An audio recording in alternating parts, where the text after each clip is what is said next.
Sebuah negeri bernama Almara yang dulu damai tiba-tiba terguncang ketika seorang ulama besar mengeluarkan fatwa kontroversial yang menyatakan kepemimpinan negeri tidak sah, memecah rakyat menjadi dua kubu yang saling bermusuhan, dari jalanan yang dipenuhi kobaran api, keluarga yang terbelah, hingga terbongkarnya konspirasi politik di balik fatwa itu. Kisah ini akan membawa kita pada pertanyaan mendasar, benarkah sebuah kata dari mimbar bisa membakar seluruh negeri?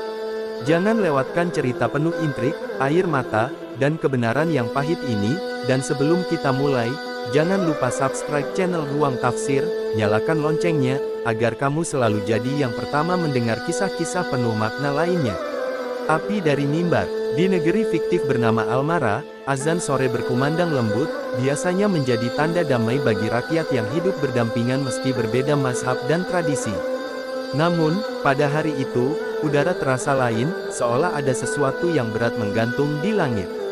Orang-orang bergegas pulang, menyalakan televisi, atau membuka ponsel mereka, sebab kabar beredar bahwa seorang ulama besar akan menyampaikan pengumuman penting. Ulama itu adalah Syekh Rahmat, sosok sepuh yang selama puluhan tahun menjadi panutan umat. Suaranya biasa menjadi penyejuk hati, nasihatnya kerap menyatukan golongan yang berselisih. Banyak orang percaya, Allah telah memberinya keberkahan ilmu dan wibawa yang tak tertandingi. Karena itu, ketika ia berdiri di mimbar dengan wajah serius, jutaan pasang mata menatap penuh harap. "Saudaraku," ucap Syekh Rahmat, suaranya berat dan tegas, "aku sampaikan sebuah fatwa. Bahwa kepemimpinan di negeri ini, sebagaimana adanya sekarang, tidak sah di hadapan syariat. Barang siapa mendukungnya, ia ikut dalam penyimpangan. Barang siapa melawannya, maka ia menegakkan kebenaran." Kalimat itu menghantam hati para pendengar bagaikan palu besi. Sejenak suasana membeku. Kamera televisi menyorot wajah jamaah yang hadir di masjid besar itu, sebagian menangis, sebagian mengangguk penuh keyakinan, sebagian lagi tampak ragu dan resah. Namun di luar sana, di balik layar gawai, ribuan komentar segera membanjiri media sosial, pro dan kontra pecah seketika. Di sebuah kafe kecil, Amir, seorang jurnalis muda, memandang layar ponselnya dengan dahi berkerut. "Tidak mungkin," gumamnya. Baginya, Syekh Rahmat adalah lambang persatuan, bukan pemecah belah. Tapi kata-kata yang ia dengar barusan jelas, tanpa ruang tafsir ganda. Sebuah fatwa baru saja dikeluarkan, dan itu seperti menyiram bensin ke dalam api yang masih kecil. Malam itu, suara gaduh memenuhi jalanan. Kelompok pendukung fatwa segera berkumpul, membawa poster dan meneriakkan takbir dengan semangat membara. Mereka yakin kini punya legitimasi untuk menuntut perubahan radikal. Di sisi lain, kelompok penentang menyalakan obor dan menegaskan bahwa fatwa itu adalah bentuk provokasi politik. Dua arus besar berlawanan mulai berhadapan di jalanan Almara. Sementara itu, di rumah-rumah, perdebatan meletus di meja makan. Seorang ayah dengan wajah merah padam bersikeras bahwa fatwa adalah kebenaran mutlak, sementara anaknya menolak mentah-mentah. Teriakan dan tangis bersahut-sahutan. Persaudaraan yang dulu hangat, kini terasa goyah hanya karena satu kalimat yang keluar dari mimbar. Amir pulang ke rumahnya dengan langkah berat. Di ruang tamu, ayahnya sedang menonton ulang siaran fatwa dengan mata berbinar. "Inilah saatnya, Mir," katanya penuh keyakinan, "Syekh Rahmat membuka mata kita. Kita harus ikut." Amir hanya terdiam, hatinya bergejolak. Bagaimana bisa sebuah kata dari seorang ulama yang ia hormati justru menanam benih perpecahan di tengah rakyat? Malam semakin larut, namun kegaduhan tak kunjung reda. Di berbagai sudut kota, orang berdebat, sebagian mulai bentrok. Api kecil dari ban terbakar, menyala di simpang jalan, diteriaki massa yang penuh amarah. Dari kejauhan, sirene polisi meraung, tapi suaranya tenggelam oleh teriakan-teriakan massa yang menganggap diri sedang memperjuangkan kebenaran. Dari jendela kamarnya, Amir menatap langit Almara yang memerah karena kobaran api demonstrasi. Ia menutup matanya, mendengar gema fatwa Syekh Rahmat berulang di kepalanya. Ia tahu, sejak malam itu, negerinya tidak akan pernah sama lagi. Sebuah fatwa telah turun, dan ia mulai membakar negeri. Negeri yang terbelah. Keesokan harinya, matahari terbit di balik asap tipis yang masih mengepul dari jalanan kota Almara. Sisa ban terbakar dan pecahan kaca berserakan, seakan menjadi saksi bisu malam yang penuh gejolak. Di berbagai tempat, spanduk besar terpampang, sebagian bertuliskan dukungan penuh pada fatwa Syekh Rahmat, sebagian lainnya mengecamnya habis-habisan. Negeri itu kini terbagi jelas menjadi dua kubu. Amir berjalan melewati kerumunan massa yang masih berkumpul. Ia membawa kamera kecil, merekam suasana untuk liputan investigasi. Teriakan keras terdengar dari pengeras suara, fatwa adalah cahaya Allah. Siapa yang menentangnya, musuh agama. Di seberang jalan, kelompok penentang membalas dengan teriakan lantang, fatwa itu politik busuk. Jangan biarkan kita dibodohi. Bentrokan hanya tinggal menunggu percikan kecil.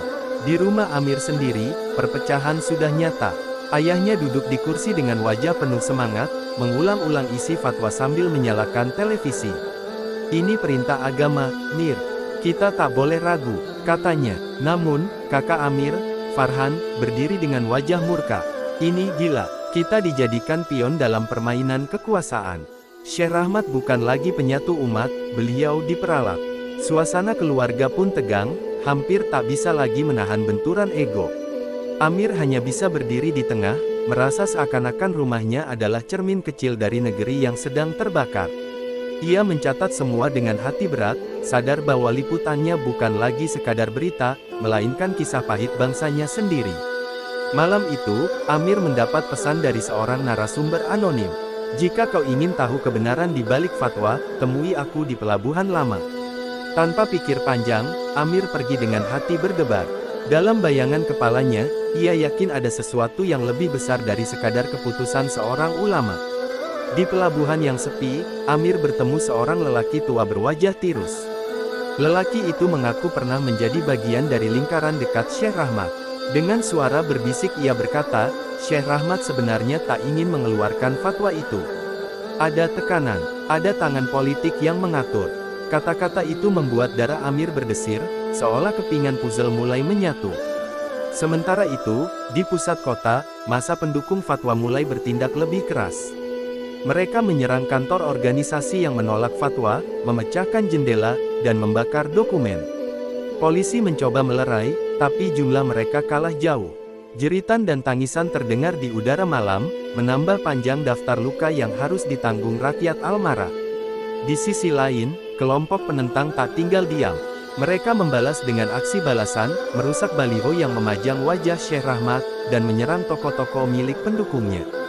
Rantai balas dendam itu berputar cepat, menelan akal sehat. Kini, yang tersisa hanyalah amarah. Amir kembali ke rumah dengan langkah gemetar. Ia tahu sesuatu yang penting, fatwa itu bukan semata suara nurani, melainkan hasil manipulasi. Namun, bagaimana ia bisa mengungkap kebenaran tanpa menambah bara? Di ruang tamu, ia mendengar ayah dan Farhan kembali berdebat.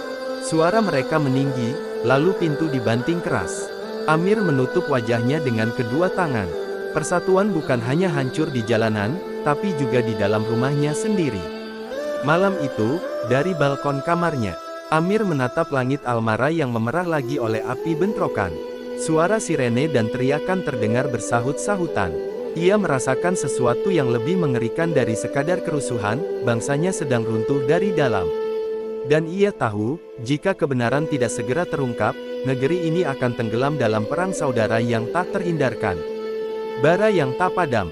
Fajar baru menyinari kota Almara, tapi bukannya cahaya damai yang hadir, melainkan asap dan bau mesiu. Jalan-jalan dipenuhi barikade darurat, bendera kelompok pendukung dan penentang berkibar berhadap-hadapan. Negeri itu kini benar-benar seperti medan perang. Amir berdiri di balkon rumahnya, menyaksikan pemandangan itu dengan dada sesak, seakan-akan setiap rumah, setiap keluarga, telah menjadi garis depan pertarungan. Amir memutuskan bahwa ia tak bisa lagi hanya menjadi saksi. Liputan investigasinya sudah hampir lengkap, ia punya rekaman pengakuan narasumber, bukti dokumen tekanan politik, bahkan rekaman rapat rahasia yang menunjukkan betapa fatwa itu dipaksa keluar demi kepentingan kekuasaan. Ia tahu, kebenaran ini harus sampai ke publik, meski risikonya bisa merenggut nyawanya sendiri. Malam itu, Amir mengunggah laporannya melalui media alternatif. Ia menulis dengan jujur, lugas, dan penuh data. Fatwa ini bukan semata suara nurani, tulisnya, tapi hasil manipulasi segelintir elit politik yang ingin merebut negeri dengan mengatasnamakan agama. Artikel itu tersebar cepat, dibagikan ribuan kali dalam hitungan jam. Reaksi pun meledak. Sebagian rakyat merasa terbuka matanya, mereka mulai meragukan fatwa yang semula dianggap mutlak. Namun, sebagian lain justru menuduh laporan itu fitnah besar, propaganda kaum penentang agama. Benturan opini kembali menjadi bara, menyalakan api yang lebih besar. Di tengah kekacauan itu, Syekh Rahmat akhirnya muncul kembali di layar televisi nasional. Wajahnya tampak tua dan penuh penyesalan. Dengan suara bergetar ia berkata, "Saudaraku, aku salah. Fatwa itu keluar bukan sepenuhnya dari hati dan ijtihadku. Aku ditekan. Aku terjebak. Demi Allah, aku menyesalinya." Tangisannya terdengar jelas, membuat banyak orang terpaku di depan layar. Namun, bukan semua orang menerima pengakuan itu. Kelompok yang sudah telanjur fanatik berteriak di jalan, Syekh Rahmat telah khianat. Ia telah menjual agamanya. Mereka menolak mencabut fatwa, menganggapnya tetap berlaku, seolah pengakuan sang ulama hanyalah tipu daya musuh. Di rumah Amir, ayahnya menatap televisi dengan wajah linglung. Seluruh keyakinan yang ia bangun runtuh dalam sekejap. Sementara Farhan justru menjerit lega, seakan menemukan pembenaran dari semua kemarahannya. Keduanya kembali berselisih, namun kali ini bukan dengan teriakan, melainkan dengan air mata. Amir berdiri di antara mereka, hatinya tercabik-cabik. Malam menjelang, tetapi api kerusuhan tak kunjung padam. Pasar dibakar, sekolah ditutup, jalanan penuh pos-pos penjagaan warga bersenjata seadanya. Negeri Almara tidak lagi terasa seperti rumah, melainkan ladang ketakutan. Amir menulis catatan terakhir di buku hariannya, kebenaran sudah tersampaikan, tapi apakah ia mampu memadamkan api? Ataukah kebenaran hanya bahan bakar baru bagi kebencian? Dari jendela kamar, Amir kembali menatap langit yang merah membara. Suara ledakan kecil terdengar dari kejauhan, diikuti sorak-sorai massa. Ia tahu, meski Syekh Rahmat sudah menyesal, meski bukti manipulasi sudah terkuak, luka yang ditinggalkan fatwa itu terlalu dalam. Persaudaraan telah hancur, dan kepercayaan antar umat sulit kembali. Di dalam hatinya, Amir berdoa lirih, "Ya Allah, jangan biarkan negeriku tenggelam." Namun, doa itu terhenti oleh pekikan massa di jalanan. Bara tetap menyala, dan malam itu, Almara berdiri di tepi jurang sejarah. Apakah besok akan lahir perdamaian baru, ataukah negeri itu benar-benar akan terbakar habis oleh fatwa yang tak padam?